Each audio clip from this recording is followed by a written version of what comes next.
Hello, my name is Karl Meneghella, and I'd like to welcome you to this season of Coffee with Karl. In each episode, we welcome guests from all over the world who are here to share their knowledge, insights and wisdom in topics both big and small. Hopefully every episode will also have some tips, tools and takeaways that you can use to further your personal and your professional growth. So thank you very much for joining me in Coffee with Karl. Thank you.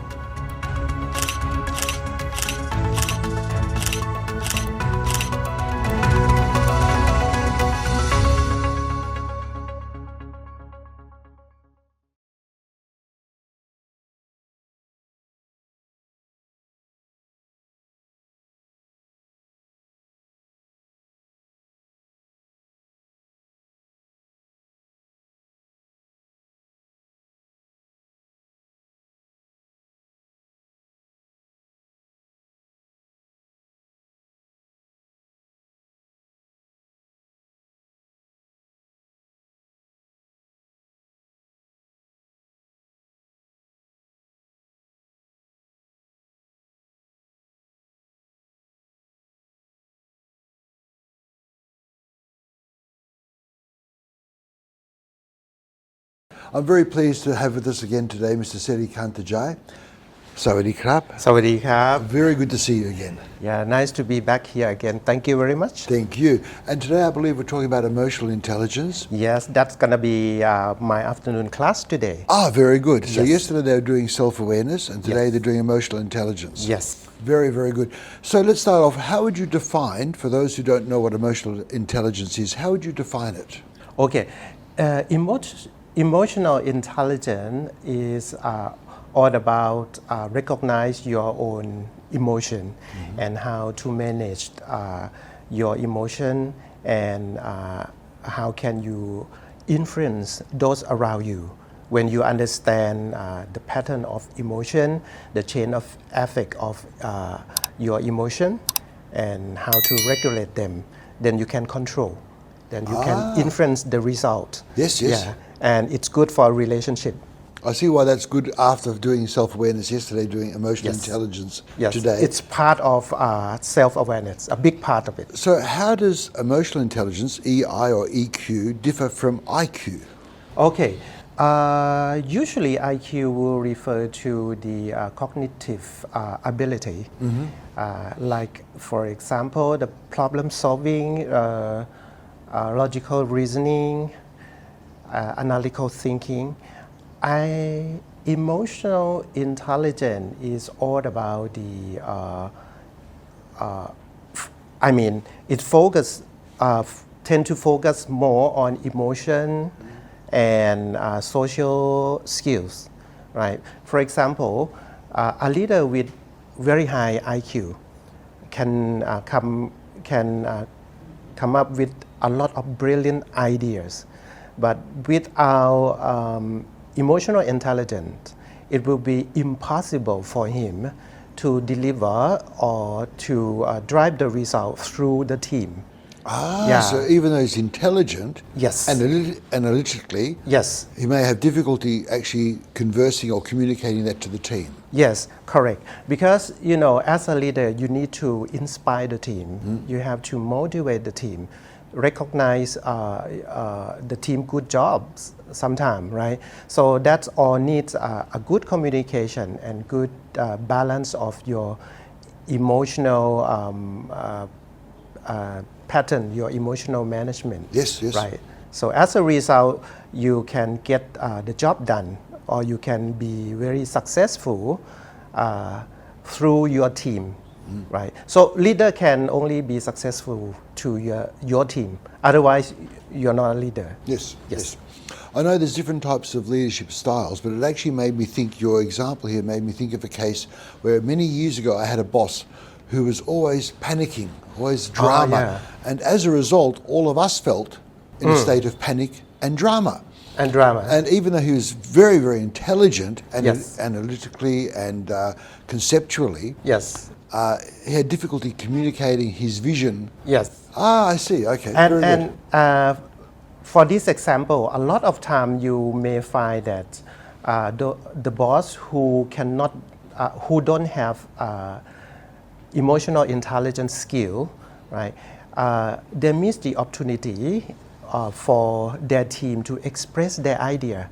Right. Yes. And sometimes the whole team just run out of the idea. Yes. But without EQ, nobody dare to propose new idea, to contribute new idea.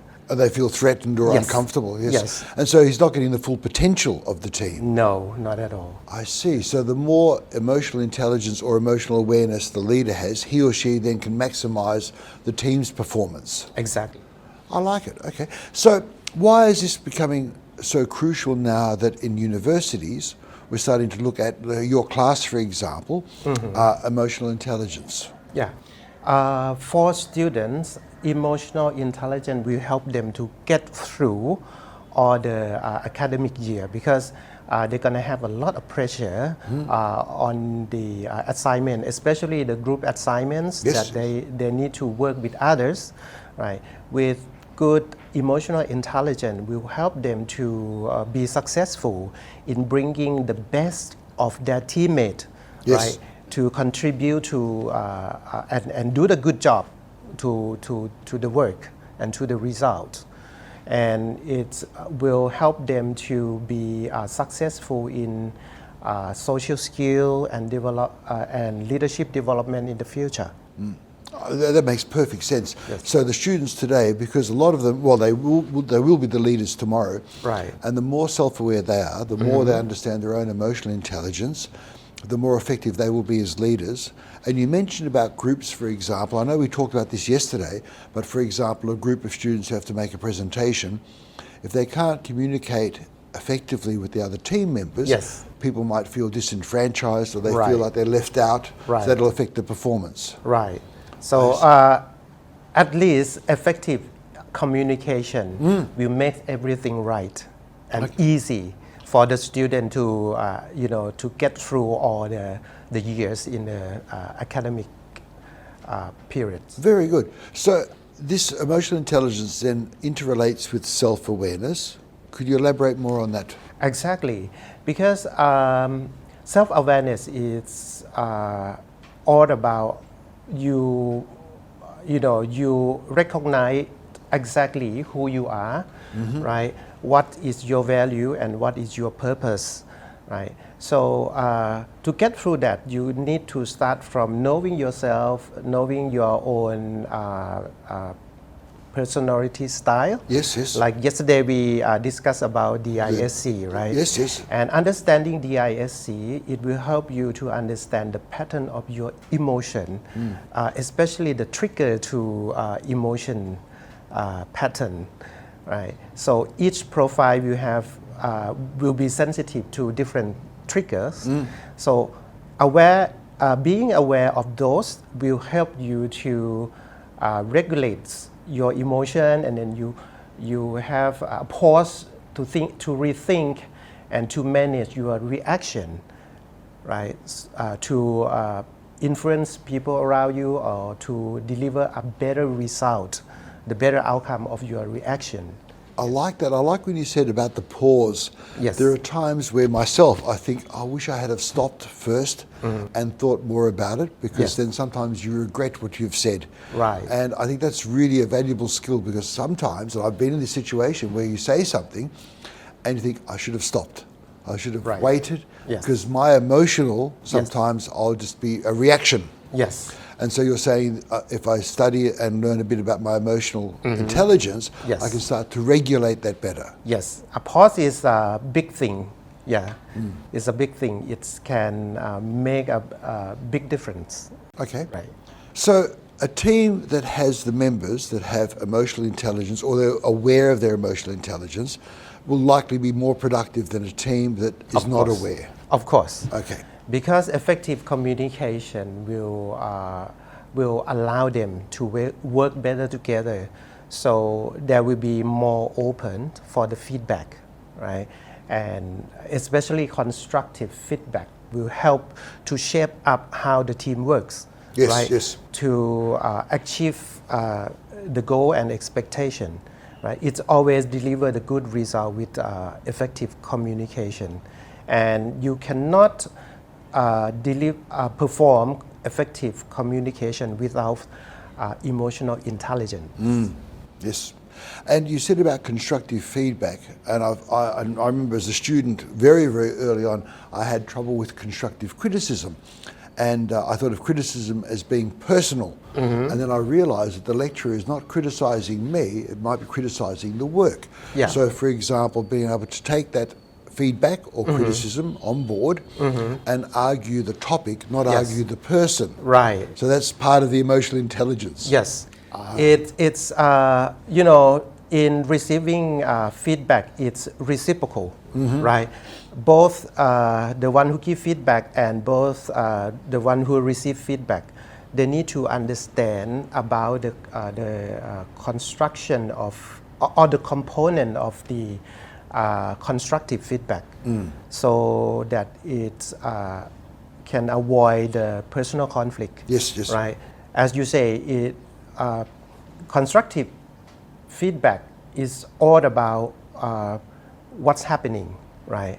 What's happening and how the work is conducted, rather than the person, the people. Yes, yes. Yeah. I know we talked about it a little bit before. I'd like to go back to the idea of EQ, having awareness of EQ, helping students, because there's a lot of students out there that are feeling pressure. They're feeling pressure in their studies, for example. They're feeling pressure working in teams. They're feeling pressure trying to balance their social life, their university life, their family life. Can we go back on some of the ways that having an awareness of EQ will help those students? You mean the how to conduct the self-awareness? Yes, through, or maybe improve their emotional intelligence? Okay. So we can start with take a little bit of time every day to meditate. Okay. Yes, okay. Because it will give you the opportunity to review, right? To review your thought, your reaction through a certain event throughout the day, right? And then you can ask yourself, how do you feel and why you feel, right? And then you can take time to journal. So back to my original advice again. Yes. Take some time to write down a journal, right? To record what you discover from the moment that you spend to meditate and review your emotional pattern, your reaction, etc. Right? And then you must try to practice how to regulate your emotion. Coming back to making a pause, okay. When you're making a pause and rethink what could be the difference. I just lost. No, that's a pause. Yeah, there was. Okay. We make a pause. Make a pause, all right, and then you can rethink, right? Rethink what would be the different reaction, how you can react differently, right, into those events. Yes. Right, and what could be the better result. Okay, by analyzing this, it will help you to be more open-minded, right? And when you get to be more open-minded, and then you become more open for constructive feedback. Yes. And try to search for the feedback from those around you, especially your close friend, your mentor, right, and your relative, those who you can trust, right? They will give a very honest feedback. But first of all, you must be very open-minded and open to the feedback. Yeah, open for the constructive feedback, and jot down, note it down, and try to think why those feedback impact to those people. Yes. Right, and by understanding that, more and more you will more excel in emotional intelligence. I like that idea of pause. That's something I've taken away from this already, that sense of pausing, and there's nothing wrong with pausing, and to give myself time to think rather than just reacting. Yes. I think for the takeaway, one of them is certainly journaling. The meditation, I hadn't heard of that before as a way of doing the emotional intelligence, but I can see now how it just fits together so well. When you say meditation, I presume you meditate? Yes, I do meditate, like a few minutes daily. Right. Okay. It's a quality time, I would say, because it's helped me to flash back on, my whole day experience.